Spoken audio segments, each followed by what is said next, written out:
Apa sih dapurnya Timnas? Apa sih dapurnya dari rencana mendatangkan para pemain naturalisasi untuk bisa memperkuat tim nasional Indonesia di berbagai level? Sudah saya sampaikan sebelum jeda, 150 pemain Pak. Bener itu Pak, banyak banget Pak. Yang ngomong siapa? Banyak media, ya, banyak para media supporter. Kan bukan saya yang ngomong. Para supporter juga seperti bukan itu. Saya yang ngomong. Saya waktu itu bicara, silakan statement saya dilihat. Bahwa kita perlu 150 pemain untuk membangun yang namanya tim nasional. Yaitu 2x11 yang sama kualitasnya di senior. Ya, di U23 mungkin 3x11. Di U20 4x11, di U17 5x11. Kalau kita punya 150 ini, baru kita akan sustain kayak Jepang. Karena saya melihat bahwa pembinaan di Jepang, di Belanda itu punya nilai sendiri buat saya. Ya, tetapi juga kita bisa lihat bagaimana negara seperti Prancis dan Maroko yang banyak melakukan penarikan diaspora. Ya. Kita lihat ya pemain Prancis itu namanya bukan Prancis semua sekarang. Ya. Ya. Nah jadi 2 atau 3 metode yang ada ini ya saya buka.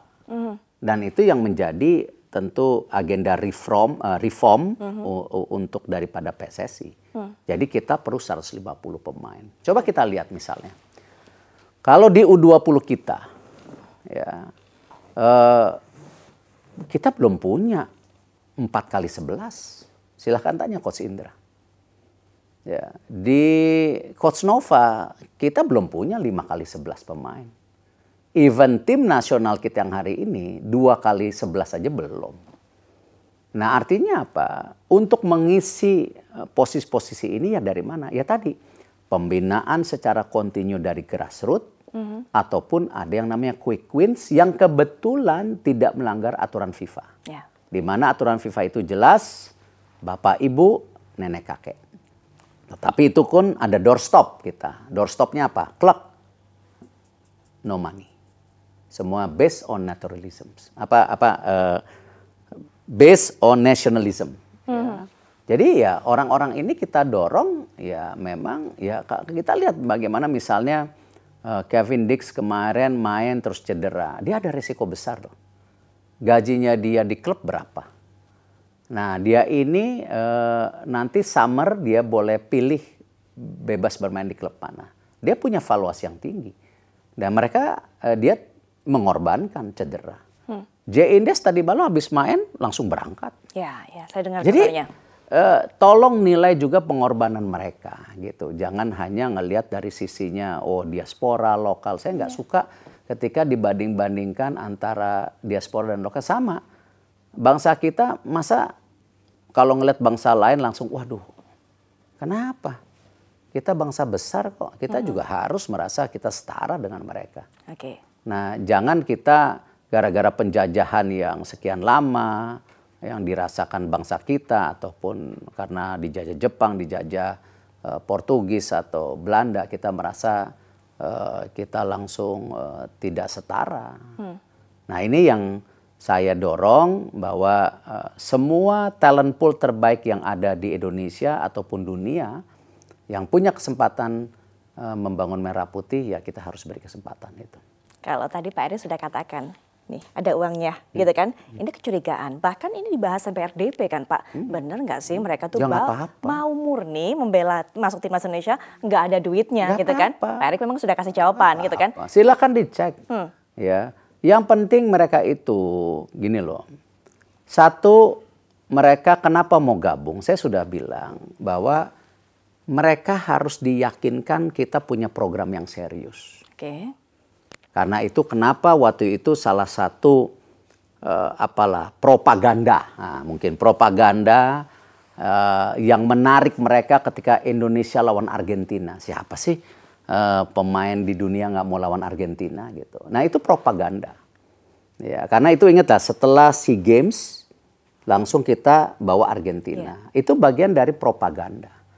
Supaya kita bisa ngasih lihat, kita ini sudah disorot pemberitaannya di dunia.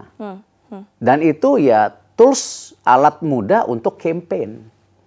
Nah di situ setelah itu baru kita buka, ini lo programnya. Ini lo keseriusan kita, ya kan? Dan mereka ngerti ya bahwa wah ini menarik buat juga menaikkan status dan value-nya mereka. Jadi secara ekonomikalnya ada, tetapi bukan kita yang kontrol, itu market. Ya kalau mereka tiba-tiba dapat sponsor dari A, B, C, ya itu market. Sama ketika sosial media ini kembali ke sosial media. Ketika mereka hit dari nobody menjadi 4 juta, ya itu resikonya mereka juga gitu. Nah ini yang kita melihat sebuah kesinambungan yang memang kita buka untuk bagaimana akses ini kita buka secara baik. Tapi ya kembali profesional dan transparan. Gitu. Soal propaganda, soal campaign, kita jadi tahu bahwa ternyata saat kemarin mendatangkan Argentina, termasuk salah satu hal itu untuk membuka mata para pemain. Iya kalau nggak katanya, ya kan? Kita mau Piala Dunia, mau ke Olimpiade. Mana? Oke. Ya dengan kita bawa Argentina, ya itu, wah serius ya gitu. Sekarang di titik ini, begitu sudah banyak pemain diaspora bergabung. Masih ada rencana lagi Pak? Harus. Untuk propaganda lagi? Enggak, bukan. Sekarang udah bukan propaganda. Sudah bukan kita harus Apa dong? menjadi bagian menaikkan daripada ranking kita. Gitu. Tetapi ya kita harus berani melawan tim yang lebih besar. Kemarin timnas putri kita lawan Belanda kalah 15-0, so what? Tapi kan apa yang mereka alami selama training di Jepang sebulan, lalu juga main dengan Belanda, saya rasa pemain putri kita akan lebih baik. Ya mudah-mudahan kita lihat nanti di AFC Laos ini. Karena rata-rata ini sangat muda. Ya 17, 20, ya 19, ya jadi rata-rata sangat muda. Masih panjang berjalan mereka. Ya jadi ya kan? Kita harus kalau bisa ya 5-6 tahun lagi timnas putri kita juga dalam posisi yang kompetitif. Ya, kemarin seperti futsal setelah 14 tahun juara. Akhirnya. Iya kan? Karena apa? Simple, program. Waktu itu saya bilang sama pimpinan futsal Michael Rat, sekjennya dan seluruh ini futsal, ya ini ada kejuaraan AFF, coba kita bikin training camp 2-3 bulan. Kalian mulai tanding, nggak bisa datang. Ternyata ya rezeki anak soleh buat semua pengurusnya, termasuk kami di PSSI, setelah 14 tahun juara juga, ya rezeki anak soleh. Nah kita bangun lagi sekarang bola pantai. Ya kan, karena ya kita negara kepulauan, ya kita coba bangun bola pantai gitu. Jadi ini program PSSI gede loh, bukannya hanya kayaknya yang sepak bola semata, tapi ini ada yang lain-lainnya ya memang tadi kembali tanpa dukungan pemerintah, tanpa dukungan private sector, tanpa dukungan kita semua berat. Pak Erik katakan tadi, saya tidak suka memisahkan antara pemain diaspora dengan pemain lokal, semuanya menyatu kok, semuanya para pemain timnas. Tapi sebenarnya realitanya di mata para semuanya supporter ataupun juga masyarakat Indonesia masih ada yang membedakan hal itu Pak. Sehingga kemudian tapi mayoritas enggak. Ketika kemarin, tapi masih ada Pak yang bersuara setidaknya. Sedikit. Yakin Pak sedikit. Karena gini Pak, ketika kemarin melihat Ramadan Sananta mampu mencetak 2 gol, mereka mengatakan bahwa tuh kan yang cetak gol adalah pemain lokal, jadi dikasih dong kesempatan pemain lokal untuk lebih banyak lagi masuk timnas. Kita kasih. Contoh di Liga. Terlepas kita menambah pemain asing di Liga. Karena memang kalau kita lihat kenapa kita ranking 6, karena di AFC itu ada hitungan poin bagaimana klub-klub kita bisa perform. Nah aturan itu kenapa sekarang 8 pemain asing, 6 di lapangan, 2 bench. Ya tetapi ingat kita ada proteksi loh. Semua pemain tim nasional yang di Liga harus dimainkan. Tidak aja saya rasa Liga di dunia atau federasi yang punya intervensi kuat seperti PSSI dengan liganya hari ini. Tetapi Liga dikelola secara independen, tapi kita bilang mindsetnya harus sama. Ingat loh, Liga sekarang banyak dapat duit, Liga dapat sorotan karena timnas juga. Ya kan? Karena apa? Hari ini propaganda terbaik kembali buat buat sepak bola Indonesia ya timnas, bukan liganya. Nah mereka ngerti, akhirnya mereka punya komitmen yang sama. Oh ingat di Liga 2 harus ada U21, U23. Oh timnas harus dimainkan. Ini yang kita lihat makanya kembali mindsetnya harus sama. Bukan ego masing-masing. Nah kalau kita lihat sekarang Liga sendiri dengan ada Elite Pro Academy dan lain-lain. Dengan wasit yang bersih. Dan kan kayaknya nggak ada di ketua PSSI di negara lain jadi ketua wasit kayaknya nggak ada deh. Kemarin saya paparin waktu acara FIFA, mereka pada ketawa. Tapi saya bilang tidak lama, mungkin tahun depan udahan. Setelah Liga 2 kita bersih. Dan saya bawa ya Ogawa yang dari Jepang yang bersih untuk mimpin ini. Ya kita juga nggak boleh terlalu anti asing. Kenapa? Ya memang sistem kita ini tertinggal. Jadi ya kita perlu ada intervensi-intervensi dari negara-negara lain yang punya sistem persepak bolaan lebih baik dari kita. Gitu. Baik. Ya itu yang saya bilang. Jadi saya kembali mengingatkan semua supporter.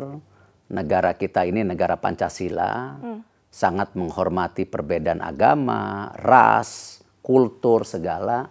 Ya apalagi ini. Baik. Ya kan, punya darah Indonesia kita nggak boleh beda-bedain. Terakhir Pak Erik, penutup singkat saja. 2025 sudah di depan mata, 4 pertandingan kualifikasi Piala Dunia juga sudah menjadi planning kita. Setidaknya tapi Desember juga yang terdekat ada AFF dan sebagainya. Rencana ke depan, target ke depan, bukan hanya untuk timnas, tapi liganya juga yang harusnya upgrade secara peringkat dan sebagainya. Planning apa? Program kalau apa, liga kita tadi sampaikan, liga manajemen sudah punya komitmen. Ya menjadikan liga kita bukan nomor 6 lagi di Asia Tenggara, tetapi kalau bisa nomor 1 atau nomor 2. Oke, itu karena liga. Dengan liga yang baik, kualitas pemain tim nasional kita yang dimain di liga juga naik. Ya. Ini mesti ingat loh. Ya karena bertanding di liga itu lebih banyak daripada tim nasional. Dan klub-klub, kenapa kemarin saya juga bawa event besar di Indonesia, di Jakarta dan Bali mengenai FIFA Club Management, dan itu semua klub sepak bola di Indonesia yang main di liga diundang kemarin, silakan tanya. Ya saya ingin mereka juga benchmarking dan mengerti pola pikir ke depan gitu. Itu yang kita sekarang dorong untuk punya benchmarking dan standarisasi lebih tinggi. Gitu. Oke, itu liganya. Terakhir juga singkat saja Pak, untuk timnasnya, targetnya ke depan. Bisa evaluasi nanti. Tunggu evaluasi dulu ya Pak. Iya. Jadi AFF, SEA Games, U17, U20, kita akan 2 minggu ke depan ada evaluasi. Oke, evaluasi kita tunggu nantinya.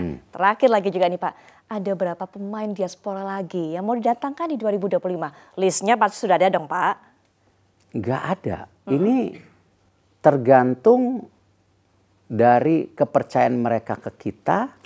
Dan kita membutuhkan mereka sesuai dengan tadi jumlah pemain dan strategi masing-masing pelatih. Jadi nggak pernah ada gitu. Kalau di netizen listnya banyak ya biarin aja, namanya juga cita-cita.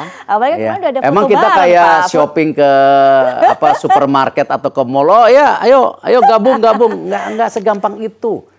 Ada foto bareng dengan Romeni kan kemarin Pak. Tidak segampang gitu kan? itu mereka gabung ke tim nasional kita. Tidak segampang itu. Romeni? Percaya Mas.